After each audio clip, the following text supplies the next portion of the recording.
আসসালামু আলাইকুম রহমতুল্লাহি ওয়া বারাকাতুহু।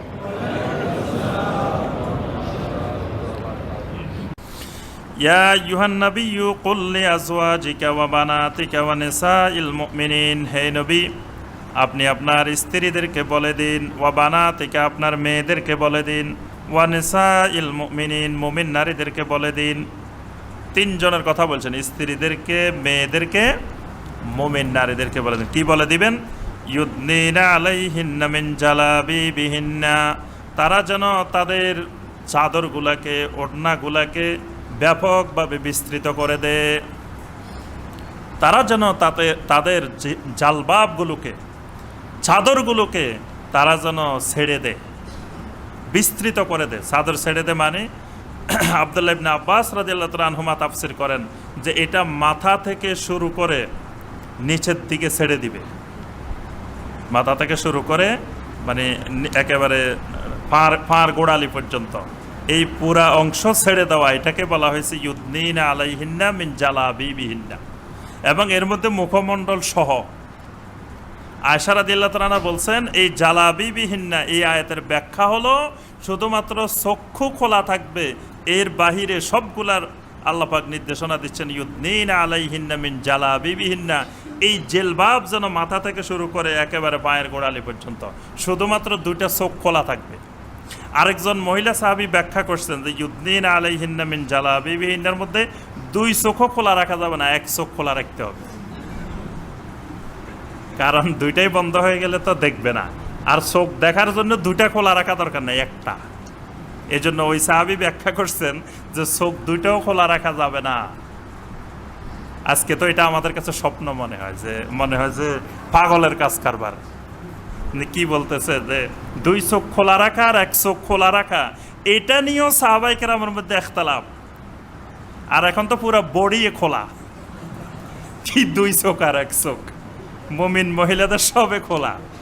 আর সাহাবায়ে কেরামের মহিলারা এখানেই ইখতিলাফ যে এই হেজাবের মধ্যে দুই চোখ খোলা রাখবেন না এক চোখ খোলা রাখবেন। আল্লাহু আকবার! কোথায় সেই মুমিনা, কোথায় এই মুমিনা?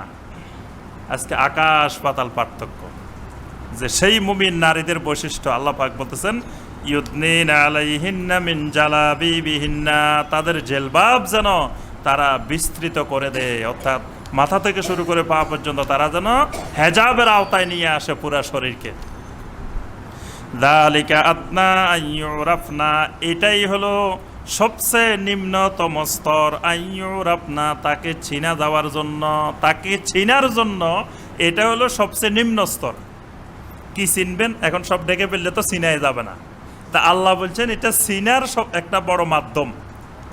এটা বলেন তো দেখি কি হিসাবে তাকে চিনবেন? হ্যাঁ, মানে এই জেলবাব দেখলে, এই হেজাব দেখলে বুঝবেন যে এটা একজন আল্লাহর বান্দি, মুমিনা। তাকে মুমিন হিসাবে চিনার এটা একটা মাধ্যম। এটাকে আল্লাহ বলছেন যালিকা আদনা আইয়ুরাফনা, এই নারীদেরকে মুমিনা হিসাবে, সতীসাধ্যী হিসাবে, শালীন নারী হিসাবে, ভদ্র নারী হিসাবে চিনার জন্য এটা হলো সর্বনিম্ন উপায়। ফালা ইউজাইন, আর শুনে রাখো নবী, দুনিয়ার মানুষদেরকে বলে দাও যারা এই জিলবাব, এই হিজাবের বিধান পালন করবে আল্লাহ রাব্বুল আলামিন তাদেরকে কোনো কষ্ট দিবেন না। সুবহানাল্লাহ। ফালা ইউজাইন, মুমিন নারী যেন কষ্ট না পায়। এই কষ্টটা কি? মুফাসসিরিন কেরাম অনেক ব্যাখ্যা দিয়েছেন। এই কষ্টটা হলো ওই হেজাব পরিহিতা নারী যে সত্যিকার এই ইউদনিনা আলাইহিন্না মিন জালাবিবিহিন্না সত্যিকারের হেজাব, ইসলামী হেজাব পরিধান করবে, এই নারী দর্শনের শিকার হওয়ার সম্ভাবনা নাই, ইফটিজিংয়ের শিকার হওয়ার সম্ভাবনা নাই। এটাকে আল্লাহ বলছেন ফালা ইউজাইন, তাকে কষ্ট দেওয়া হবে না। আরেকটা হলো হেজাব নারীর উপরে ফরজে আইন।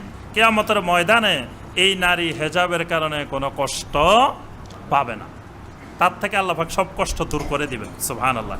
কারণ যেই নারী হেজাবের বিধান পালন করবেন তার জন্য বাকি সব আল্লাহর বিধিবিধান পালন করা সহজ হয়ে যাবে। সুবহানাল্লাহ।